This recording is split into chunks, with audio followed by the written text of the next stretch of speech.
The Biden administration has been quietly laying the groundwork for a post-war Gaza. And you know who else is preparing? Mahmoud Abbas, dictator of the Palestinian Authority. We're going to go over his plan to take over the Gaza Strip post-Hamas, along with an update on the current state of the war. I'm Ben, and this is the Israel Guys.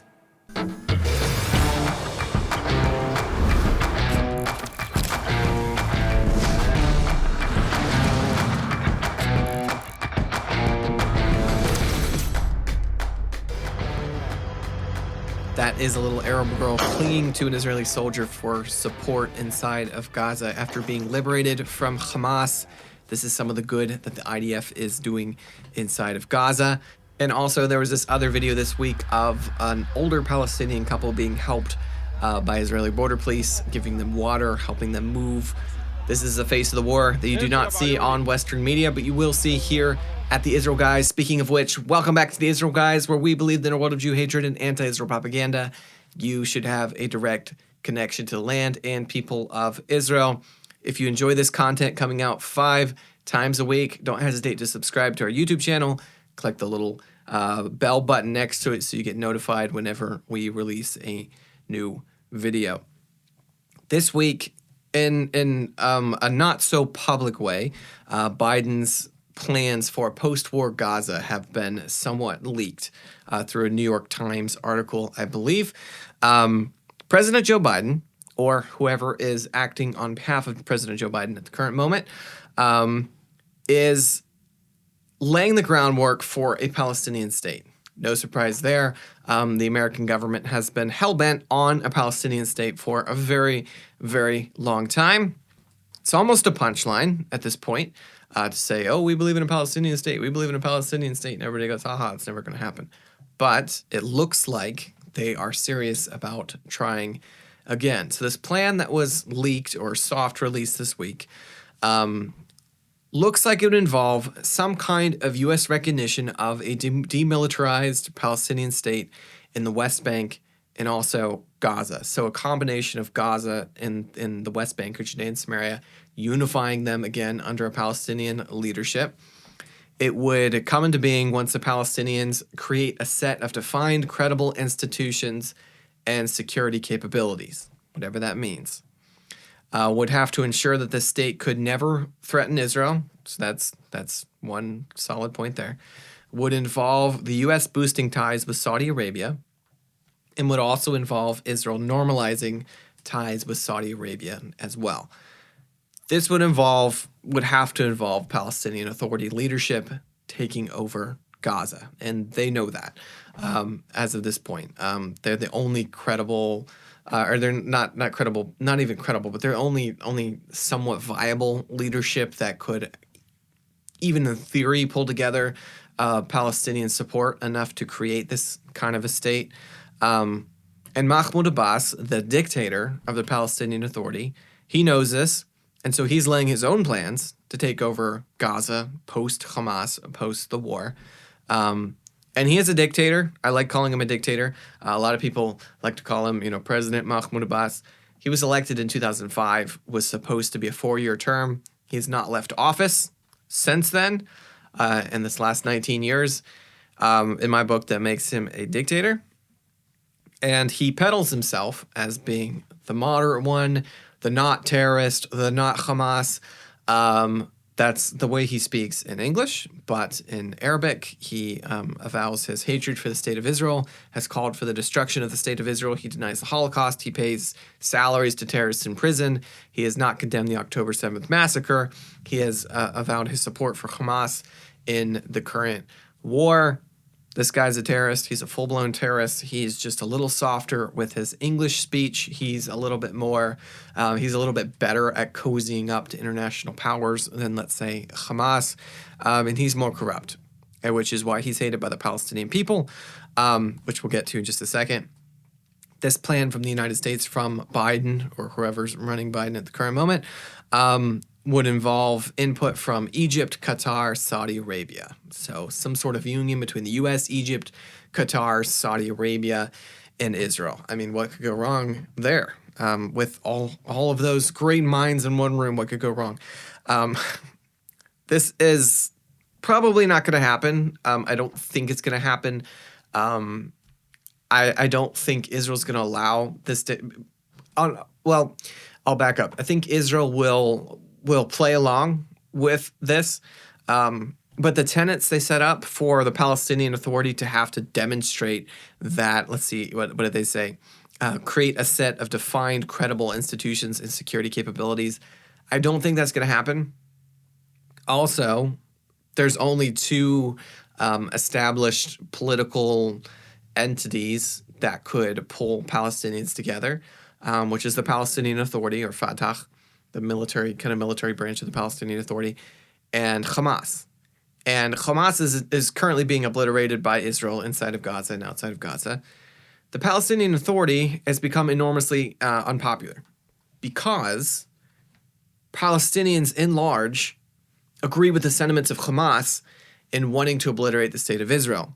Now, in Arabic, to their own people, the Palestinian Authority very much support this, but in the dark, in the privacy of their bedrooms, they're lining their own pockets, they're buying, the gold, they're putting the money in offshore bank accounts, their people know this, and on the streets, Hamas is cool, and the Palestinian Authority is seen as the people who pay lip service but don't actually get anything done. This is the dynamic inside of Judea and Samaria, the West Bank, and Gaza, which is why in a recent poll, I believe from November, Mahmoud Abbas was voted by 90% of Arab residents in Judea and Samaria want him removed. 90% want him removed, which was up just 10% from a couple of months before, I believe.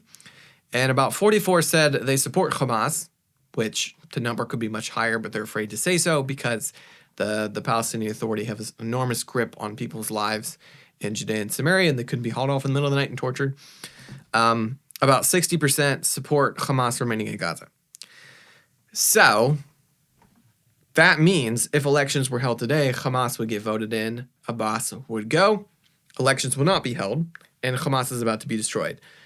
Meaning this plan probably will not happen. But we need to keep the pressure on our government, on your senators, on your congressmen. Make sure this goes nowhere. This would be terrible for the state of Israel to have Mahmoud Abbas running a state on Gaza and also in Judea and Samaria on two sides of Israel. This just expands the potential of what happened in Gaza to a much bigger area, and it would not be good for the state of Israel or the Palestinians, who clearly hate Abbas and everything that he represents.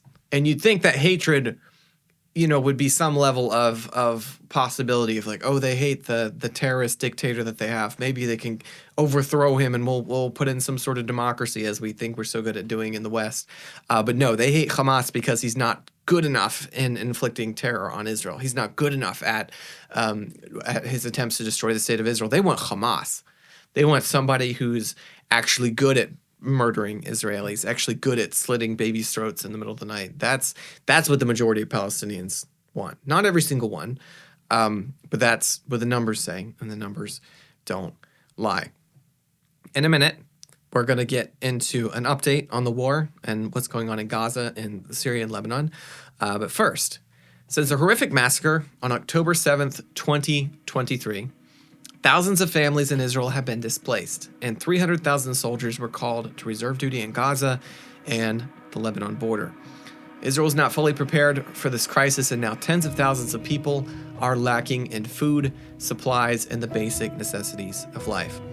You, however, can help change the situation in Israel. Meir Panim, based in Israel, is the largest assistance network in the Holy Land for the needy. Since the war started more than 3 months ago, they provided daily meals for over 6,000 soldiers and 2,000 displaced families, served 1 million more meals to soldiers and families, and distributed about 250,000 essential care packages to injured soldiers, families, and those on duty. They've equipped soldiers with crucial items like mattresses, pillows, blankets, combat essentials, and pulled off endless events to keep soldiers' spirits high, including barbecues, spa days, a wedding, relaxation tents for soldiers in between shifts, and games, lavish brunches for hundreds and more. Today, your support is more than just physical aid. It is bringing a message of solidarity and hope to the people of Israel. Stand with Israel today and help us ensure that no soldier goes hungry, no displaced family feels alone, and those in distress find comfort and support. Please consider a generous financial contribution to Meir Panim today. Just click the link in the description below to find out more. So the IDF is continuing to fight in Khan Yunis inside of the heart of Gaza. And you can see in a couple of these clips here some of the intense combat that's still happening there every single day, with soldiers taking Hamas buildings house to house, room to room in a lot of these instances.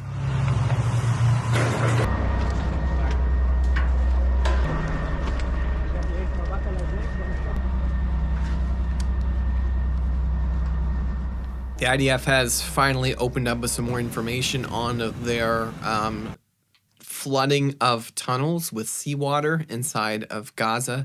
They've been a little secretive about this, but they finally just posted this quote on their Twitter page. The IDF has implemented new capabilities during the war with the aim of neutralizing the underground terrorist structure, including by channeling large volumes of water into them. We talked about that here on the show a while back. We showed some videos of these massive pumps that they hooked up to the tunnels to flood out Hamas terrorists like rats from a tunnel. They said it is only utilized in locations where suitable. The IDF takes into consideration the soil and water systems in the area, matching the method of operation to each specific case. This is a significant tool in combating the threat of Hamas underground terrorist structure. They also released a video this week of destroying a tunnel using more conventional methods, because like they said in the quote, this doesn't work everywhere, and some of the tunnels are destroyed with explosives, bunker bombs. Some of them are destroyed with seawater. This video surfaced this week as well of IDF soldiers handing out food and water to Gazans who are on the move at this point. And they handed out some supplies to this older gentleman here, and he starts yelling at them. According to a translation that I'm seeing in the video description here, he's speaking with the soldiers in Hebrew, and he said, "May God assist you, may God assist you, curse UNRWA," which is the UN relief organization that's supposed to be providing aid to the Palestinians, where a lot of the supplies being shipped in by the international community is going to. That, surprise, surprise, is extremely corrupt and basically just a Hamas support tool as at this point. Huge amounts of Hamas of their staff is just full on Hamas members, and they just work hand in glove with Hamas inside of Gaza. So instead, the IDF is handing out a lot of their own supplies, and this guy knows it. He's a curse UNRWA. Also, there were a number of launches from Syria this time into Israel's Golan Heights, and thankfully they landed in open fields, and there was no loss of life, no significant damage. But the IDF did respond in kind. They issued a massive response. They not only set fighter jets into Syria and bombed significant military infrastructure, but they also fired a bunch of artillery into Syria. The response was so strong that it appears that Iran is actually pulling senior officers out of Syria back to Iran. There's a rumor circulating that Iran is terrified that they're going to be assassinated by Israel, like Israel has been doing to some Hamas and Hezbollah leaders. So that's good. That's good that Iran is fearing Israel in some way or another. Israel is a formidable enemy for Iran, thank God. Don't forget to check out the link for Meir Panim in the description below. Don't forget to subscribe, get the conversation going down below. Drop me questions. I'd love interacting with you down in the comments if you have anything you want to hear from me directly. As always, tune out the fake news and tune into what is actually happening here in the land of Israel. We'll be back every day, Monday through Friday, with your direct connection to the land and people of Israel.